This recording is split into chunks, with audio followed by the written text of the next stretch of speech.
नमस्कार साथियों, स्वागत है आपका अपने परिवार तैयारी स्टेशन पर। जैसा कि न्यूज़ आ रही है कि सीबीएसई 5 जुलाई को ही सीटेट का एग्ज़ाम कराने जा रही है, इसलिए अब हमारे पास समय नहीं बचा है, केवल 15 दिन ही शेष बचे हैं। अब हमें इन्हीं 15 दिनों का सदुपयोग करना है। यह एग्ज़ाम कितना महत्वपूर्ण है, यह आपको आने वाली अगली शिक्षक भर्ती में पता चल जाएगा, क्योंकि यूपी सरकार द्वारा गठित किए जा रहे शिक्षा आयोग के द्वारा आगामी भर्ती कराई जाएगी और सीटेट तथा टेट के नंबरों को उसमें जोड़े जाएंगे। इसलिए हमें सीटेट के एग्ज़ाम में अधिक से अधिक स्कोर करना होगा, अपने लक्ष्य को बड़ा बनाना होगा। जब हम 120 के हिसाब से तैयारी करेंगे तब हम 110 या 105 नंबर लाएंगे। इसलिए जितने बड़े लक्ष्य को लेकर तैयारी करेंगे उतना ही ज़्यादा स्कोर कर पाएंगे, और ये सब हमें इन्हीं 15 दिनों में करना है। अब ये कैसे होगा ये हम आपको बताएंगे। सीटेट के लिए जो है अगले 15 दिन आप तैयारी स्टेशन से जुड़िए, पूरी प्रैक्टिस करवाएंगे, बेहतरीन ट्रिक्स भी बताएंगे।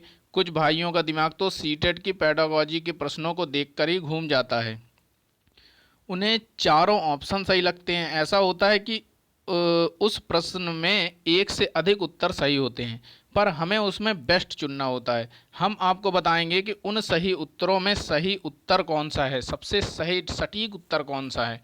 ठीक है, तो चलिए आज की पहली क्लास शुरू करते हैं। और हाँ, जो लोग जो है अपनी किसी पेड बैच से जुड़े हुए हैं या किसी ऑफलाइन संस्था में काम कर रहे, ऑफलाइन संस्था में पढ़ रहे हैं, तो वो अपना पढ़ते रहें। और साथ में ये एक एक्स्ट्रा आप देखेंगे कि इससे क्वेश्चन बहुत सारे फंसने वाले हैं।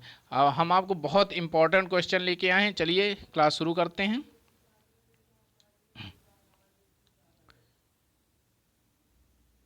ये देखिए, आज का पहला क्वेश्चन है बाल विकास का कि प्राथमिक स्तर पर एक शिक्षक में निम्न में से सबसे महत्वपूर्ण विशेषता मानना चाहिए। शिक्षक को प्राथमिक स्तर पर यानी प्राइमरी लेवल पर एक टीचर को निम्न में से सबसे महत्वपूर्ण विशेषता कौन सी मानना चाहिए। तो पहला नंबर है धैर्य या दृढ़ता, शिक्षण पद्धतियों में विषयों के ज्ञान में दक्षता, अति मानक भाषा में पढ़ाने की दक्षता और पढ़ाने की उत्सुकता। इनमें से आपको जो है सही उत्तर चुनना है। तो देखिए, सबसे पहले धैर्य और दृढ़ता यही सही आंसर होगा इसका। धैर्य और दृढ़ता, प्राइमरी लेवल पर उसको धैर्य, टीचर के अंदर धैर्य और उसके अंदर दृढ़ता बहुत अधिक होनी चाहिए। क्योंकि देखो, बालक को समझाने, छोटे बच्चों को समझाने में पता चला कि आप पढ़ा रहे हैं और उसको 2-4 बार समझ में नहीं आया तो उसको मार कूट दिए, लेकिन ये नहीं करना है। उसमें प्राइमरी लेवल पर शिक्षक के अंदर धैर्य बहुत होना चाहिए। तो प्राथमिक स्तर पर एक शिक्षक में सबसे महत्वपूर्ण विशेषता होती है धैर्य और दृढ़ता, जिससे शिक्षक किसी भी परिस्थिति में किसी भी छात्रा की सहजता से समस्याओं का समाधान कर सकता है। ठीक है, तो अगला क्वेश्चन है क्वेश्चन नंबर 2। अगला क्वेश्चन है एक शिक्षक अपने लोकतांत्रिक स्वभाव के कारण विद्यार्थियों को पूरी कक्षा में कहीं भी बैठने की अनुमति देता है। मतलब कि उसको, बालकों को जो है कहीं भी बैठने की अनुमति देता है, वो अपने सुविधा के अनुसार, जहाँ उनको मतलब रोचकता है, जहाँ पढ़ने में जहाँ उनको अच्छा लगे। कुछ शिक्षार्थी एक साथ बैठते हैं और चर्चा करते हैं या समूह पठन करते हैं, कुछ चुपचाप बैठकर अपने आप पढ़ते हैं। एक अभिभावक को यह पसंद नहीं आता। इस स्थिति से निपटने के का निम्न में से कौन सा तरीका सबसे बेहतर है। तो ऑप्शन देखेंगे, अभिभावकों को प्रधानाचार्य से अनुरोध करना चाहिए कि वे बच्चे का अनुभाग बदल दें। क्यों बदल दें बच्चे का अनुभाग, तो ये तो नहीं होगा।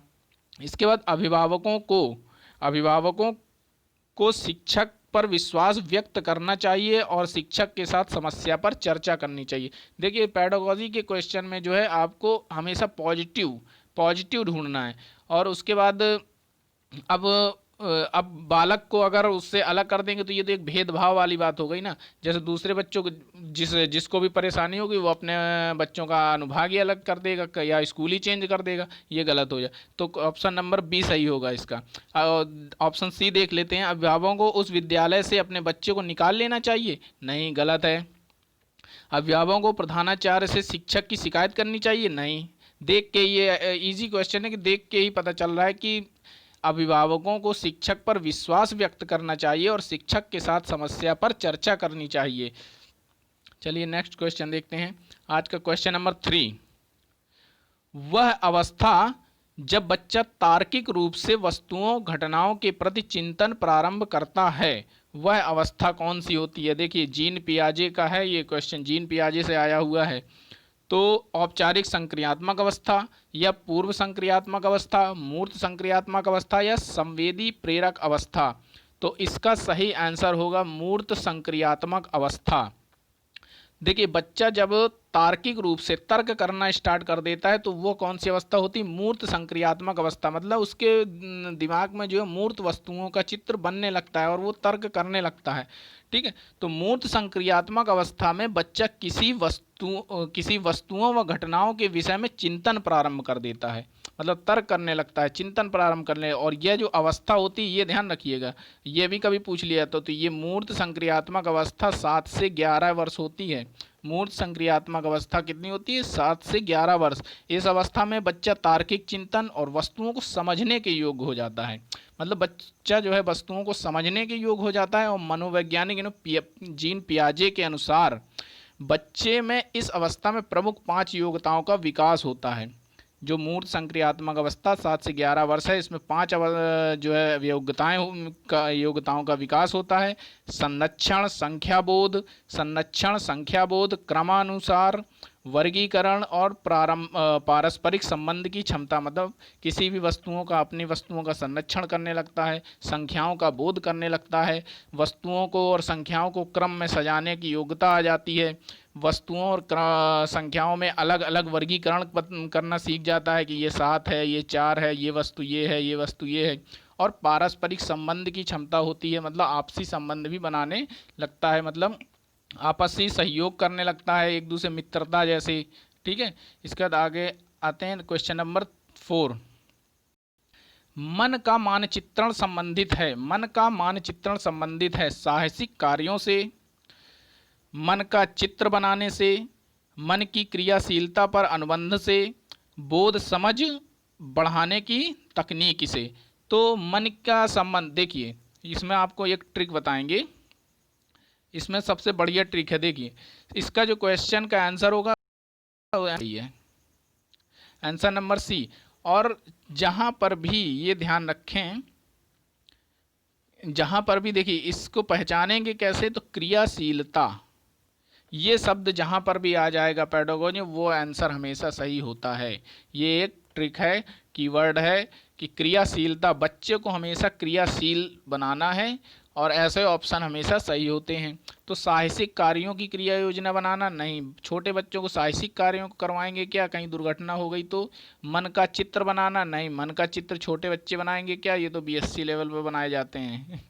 इसके बाद बोध समझ बढ़ाने की तकनीक से नहीं, ये भी गलत होगा। इसके बाद सबसे मन की क्रियाशीलता पर अनुसंधान से, मन की ये क्रियाशीलता वर्ड से ही आप पहचान जाएंगे कि यही ऑप्शन सही है। क्वेश्चन नंबर 5 अगला देखते हैं।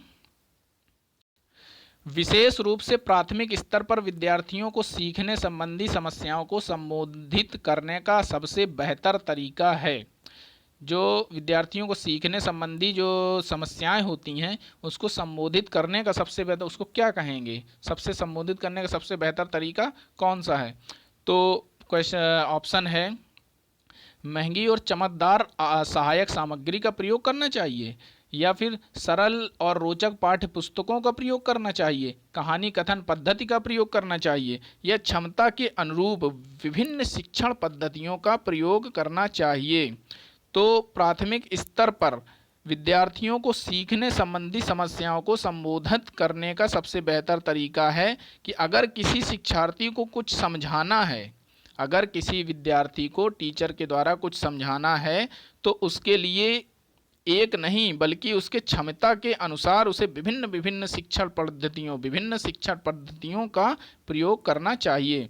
तो ऑप्शन नंबर डी सही होगा इसका। मतलब कक्षा में जो बालक होते हैं वो अलग अलग कक्षा में जो बालक होते हैं अलग अलग व्यक्तिगत भिन्नताओं के होते हैं, उनकी व्यक्तिगत भिन्नताएं होती हैं, कोई कम बुद्धि लब्धि वाला है, कोई अधिक बुद्धि लब्धि वाला है। तो अलग अलग बच्चों के लिए अलग अलग शिक्षण पद्धतियों का प्रयोग करना चाहिए। कोई शारीरिक रूप से अक्षम है तो उसके लिए, जैसे कोई कान से कम सुनता है तो उसको हम आगे बैठाएंगे, उसके लिए अलग से शिक्षण सामग्रियों का प्रयोग करेंगे, है ना। तो इस तरह से ये ऑप्शन नंबर डी सही होगा। अगला है क्वेश्चन नंबर 6। निम्न में कौन सा शिक्षार्थियों में सृजनात्मकता का पोषण करता है? तो प्रत्येक शिक्षार्थी की अंतर्जात प्रतिभाओं का पोषण करने के अवसर उपलब्ध कराना, विद्यालयी जीवन के प्रारंभ से उपलब्धि के लक्ष्यों पर बल देना, परीक्षा में अच्छे अंकों के लिए शिक्षार्थियों की कोचिंग करना, और या फिर अच्छा शिक्षा के व्यवहारिक ये कुछ मिसप्रिंट है क्या? अच्छी शिक्षा के व्यवहारिक मूल्यों के लिए विद्यार्थियों का शिक्षण करना। अच्छी शिक्षा के व्यवहारिक मूल्यों के लिए विद्यार्थियों का शिक्षण करना। तो इसका ऑप्शन नंबर 1 ए सही होगा। इसका ऑप्शन नंबर ए सही होगा। कैसे? प्रत्येक शिक्षार्थी अंतर्जात प्रतिभाओं का पोषण करने के अवसर उपलब्ध कराना, मतलब जो प्रत्येक बालक होते हैं उसमें अंतर्जात प्रतिभाओं का पोषण करने एवं प्रश्न करने के अवसर का उपलब्ध कराने से ही शिक्षार्थियों में सृजनात्मकता का पोषण होता है। मतलब कि बालक के अंदर कुछ अंतर्जात शक्तियाँ होती हैं। वह जब बालक छोटा होता है तो वो अपने आप ही चीज़ों को देख कर सीखता है। तो ये उनकी अंतर्जात शक्तियाँ होती हैं। हम उन्हीं शक्तियों और उन्हीं प्रतिभाओं का पोषण करेंगे, उसी के हिसाब से उसको सिखाएंगे। तो इस तरह से ऑप्शन नंबर ए सही होगा। अगला क्वेश्चन है पियाजे, जीन पियाजे। देखिए ये पियाजे तो बहुत इंपॉर्टेंट है, इससे क्वेश्चन हर बार आता ही है, चाहे 1 या 2 क्वेश्चन आने ही रहते हैं। इसलिए जीन पियाजे आप अच्छे से ये जो है पढ़ के जाइएगा। पियाजे के अनुसार निम्नलिखित में से कौन सी अवस्था में बच्चा अमूर्त संकल्पनाओं के विषय में तार्किक चिंतन करना प्रारंभ करता है? तार्किक चिंतन करना प्रारंभ करता है। तो देखिए अभी हमने मूर्त संक्रियात्मक अवस्था 7 से 11 वर्ष पढ़ी थी, लेकिन इसमें कह रहा है कि कौन सी अवस्था है जब बच्चा अमूर्त संकल्पनाओं के विषय में तार्किक चिंतन करता है? तो अमूर्त संकल्पनाओं को, इसका सही ऑप्शन होगा औपचारिक संक्रियात्मक अवस्था। यानी कि 12 वर्ष के ऊपर के बच्चे अमूर्त संकल्पनाओं का तार्किक चिंतन प्रारंभ कर देते हैं। मतलब 12 वर्ष से जब ऊपर का बच्चा हो जाता है तो वह मूल रूप से यह अवस्था तार्किक चिंतन की अवस्था होती है। अर्थात इस अवस्था का बालक अन्य वस्तुओं के अतिरिक्त स्वयं के विचारों के संबंध में विचार करने में समर्थ हो जाता है। मतलब स्वयं से विचार करने लगता है, सही गलत क्या है हमारे लिए, समाज के लिए, ये सब चिंतन करने लगता है। बालक उद्दीपकों की अनुपस्थिति में भी उनकी विशेषताओं, मतलब कि कोई जैसे वस्तु है, जब बच्चा छोटा होता है तो वस्तु को देखकर ही उसके विषय में विचार करता है, लेकिन जब वह 12 वर्ष से ऊपर का हो जाता है तो देखी हुई वस्तुएं जब वो सामने नहीं होती तब भी उसके बारे में विचार कर लेता है। तो जो उद्दीपक यानी वस्तुएं होती हैं उनकी अनुपस्थिति में भी उसकी विशेषताओं, उपयोगिताओं और अन्य बिंदुओं के बारे में सोच सकता है। बालक के विचार परिपक्व हो जाते हैं। तो इस तरह से ऑप्शन नंबर ए सही होगा इसका। चलिए नेक्स्ट क्वेश्चन देखते हैं। Question number 8। सीखना संबद्ध हो सकता है यदि कक्षा में अधिक से अधिक शिक्षण सामग्री का प्रयोग किया जाए। अधिक से अधिक शिक्षण सामग्री का प्रयोग किया जाए, या फिर शिक्षक विभिन्न प्रकार के व्याख्यान और स्पष्टीकरण का प्रयोग किया जाए। ये तो बड़ी कक्षा में होता है व्याख्यान और स्पष्टीकरण, हम प्राइमरी लेवल का पढ़ रहे हैं, तो ये तो ऑप्शन होगा ही नहीं। इसके बाद कक्षा में आवधिक परीक्षाओं का अपेक्षित ध्यान दिया जाए। आवधिक परीक्षाओं का ये भी नहीं होगा। अगला है वास्तविक दुनिया के उदाहरणों को कक्षा में लाया जाए एवं विद्यार्थी एक दूसरे से अंतःक्रिया करें और शिक्षक उस प्रक्रिया को सुगम बनाए। इस डी ऑप्शन को पढ़ने के बाद हम ए को भी काट देंगे, क्योंकि देखिए अब इसमें ट्रिक, इसका डी ऑप्शन ही सही है। इसका डी ऑप्शन सही है। देखिए वास्तविक दुनिया के उदाहरणों को कक्षा में लाया जाए जिसमें विद्यार्थी एक दूसरे से अंतःक्रिया करें एवं शिक्षक उस प्रक्रिया को सुगम बनाए। तो देखिए इसमें ट्रिक है। जब भी प्राइमरी लेवल पर बच्चों को पढ़ाया सिखाया जाता है तो हम उसे वास्तविक दुनिया से, हमारे आस पड़ोस और वास्तविक दुनिया से जोड़कर ही पढ़ाएंगे। ये और ऐसे ऑप्शन हमेशा सही होते हैं जिसमें वास्तविक दुनिया से जोड़ा गया हो। जैसे कि हम किसी नदी के बारे में पढ़ा रहे हैं तो हम क्या करेंगे, उसको जैसे गांव के आसपास कोई नदी है या तालाब है उसके बारे में पढ़ा रहे हैं तो हम उसको तालाब वास्तविक दुनिया दिखाएंगे, दिखाने के बाद उसके बारे में बताएंगे। तो ये होता है वास्तविक, जिससे उसके जो है दिमाग में उसका चित्र बन जाता है और वो मतलब वो चीज़ों को अधिक दिन तक याद रखता है। तो सीखना संबंध हो सकता है यदि शिक्षक वास्तविक दुनिया के उदाहरणों को कक्षा में लाए तथा जिसमें विद्यार्थी एक दूसरे से अंतःक्रिया करें, यह शिक्षक उस प्रक्रिया को सुगम बनाए। क्योंकि शिक्षार्थी वास्तविक दुनिया के उदाहरणों को निरंतर देखते हैं तथा सुनते हैं, इसलिए अगर शिक्षक वास्तविक दुनिया के उदाहरणों को कक्षा में लाएगा और समझाएंगे तो शिक्षार्थी को समझने में सरलता होगी। चलिए नेक्स्ट ऑप्शन देखते हैं। निम्न में से कौन से कथन को सीखने की प्रक्रिया की विशेषता नहीं मानना चाहिए? कौन सा ऐसा कथन है जिसमें सीखने की प्रक्रिया की विशेषता नहीं मानना चाहिए? तो इसका देखते हैं। सीखना एक व्यापक प्रक्रिया है। सीखना जो है सीखना एक व्यापक प्रक्रिया है? क्या सीखना लक्ष्योन्मुखी प्रक्रिया है? अनधिगमक भी सीखने की प्रक्रिया है? या फिर ऑप्शन नंबर डी सही होगा क्या, कि शैक्षिक संस्थान ही एकमात्र स्थान है जहां अधिगम प्राप्त होता है? शैक्षिक संस्थान ही एकमात्र स्थान है। देखिए ये ऑप्शन तो गलत है, ये ऑप्शन हो ही नहीं सकता। बच्चा सीखता शैक्षिक संस्थान ही नहीं, हर जगह सीखता है बच्चा, अपने परिवार में, समाज में, बच्चा हर जगह सीखता है। तो ये ऑप्शन तो सही होगा ही नहीं। देखिए शैक्षिक संस्थान एक मात्र यह अधिगम प्राप्त होता है, सीखने की विशेषता नहीं माननी चाहिए, क्योंकि सीखना एक ऐसी प्रक्रिया है कि अगर किसी शिक्षार्थी में सीखने की प्रवृत्ति है तो उसे शिक्षार्थी को शैक्षिक संस्थान ही एकमात्र स्थान नहीं है, बल्कि अपने ज्ञान को कहीं भी किसी अध्यापक की सहायता से प्राप्त कर सकता है। तो इसका ऑप्शन नंबर डी सही होगा। अब कैसे डी सही होगा ये देखिए, निम्न में से कथन को सीखने की प्रक्रिया की विशेषता नहीं मानना है। ये देखिए नहीं शब्द जुड़ा हुआ है, इस बात को ध्यान रखिएगा। इस तरह से क्वेश्चन गलत हो जाते हैं, पता चला नहीं लिखा है आप हाँ वाला उत्तर लगा के चले जाए, तो हमें गलत देखना है। तो यही ऑप्शन इसका सही होगा जो कि बिल्कुल गलत है। ठीक है, नेक्स्ट। 5वीं कक्षा के दृष्टिबाधित विद्यार्थी, देखिए ये जो है दृष्टिबाधित यानी शारीरिक अक्षमता का क्वेश्चन है कि 5वीं कक्षा के दृष्टिबाधित विद्यार्थी के माता पिता और मित्रों द्वारा उसे दैनिक कार्यों को करने में सहायता की जानी चाहिए, के साथ कक्षा में सामान्य रूप से व्यवहार किया जाना चाहिए एवं श्रव्य CD के माध्यम से सहायता उपलब्ध कराई जानी चाहिए, के साथ में विशेष व्यवहार किया जाना चाहिए। नहीं, विशेष व्यवहार हम नहीं करेंगे जिससे उसको जो है अलग फील होगा, ऐसा नहीं करेंगे। हम उसके साथ समावेशित तरीके से, समावेशी शिक्षा के माध्यम से समान व्यवहार करेंगे। और अगला ऑप्शन है को निचले स्तर के कार्य में छूट मिलनी चाहिए, ऐसा कुछ नहीं करेंगे। हम सिर्फ ऐसा कुछ नहीं करेंगे जिससे उसके जो है हम सहानुभूति नहीं दिखाएंगे, हम उसे सामान्य व्यवहार करेंगे ताकि उसको भी लगे कि हम भी अन्य बच्चों की तरह सामान्य हैं। इसलिए इसका ऑप्शन नंबर बी सही होगा, के साथ सामान्य रूप से व्यवहार करेंगे तथा श्रव्य CD के माध्यम से सहायता उपलब्ध कराएंगे, क्योंकि वो दृष्टिबाधित है, देख नहीं सकता, इसलिए उसे श्रव्य CD के माध्यम से सहायता उपलब्ध कराएंगे। अगला क्वेश्चन नंबर 11, निम्न में से कौन से बच्चे की सामाजिक मनोवैज्ञानिक अवस्थाओं के साथ संबद्ध नहीं है? तो संवेगात्मक सुरक्षा की अवस्था,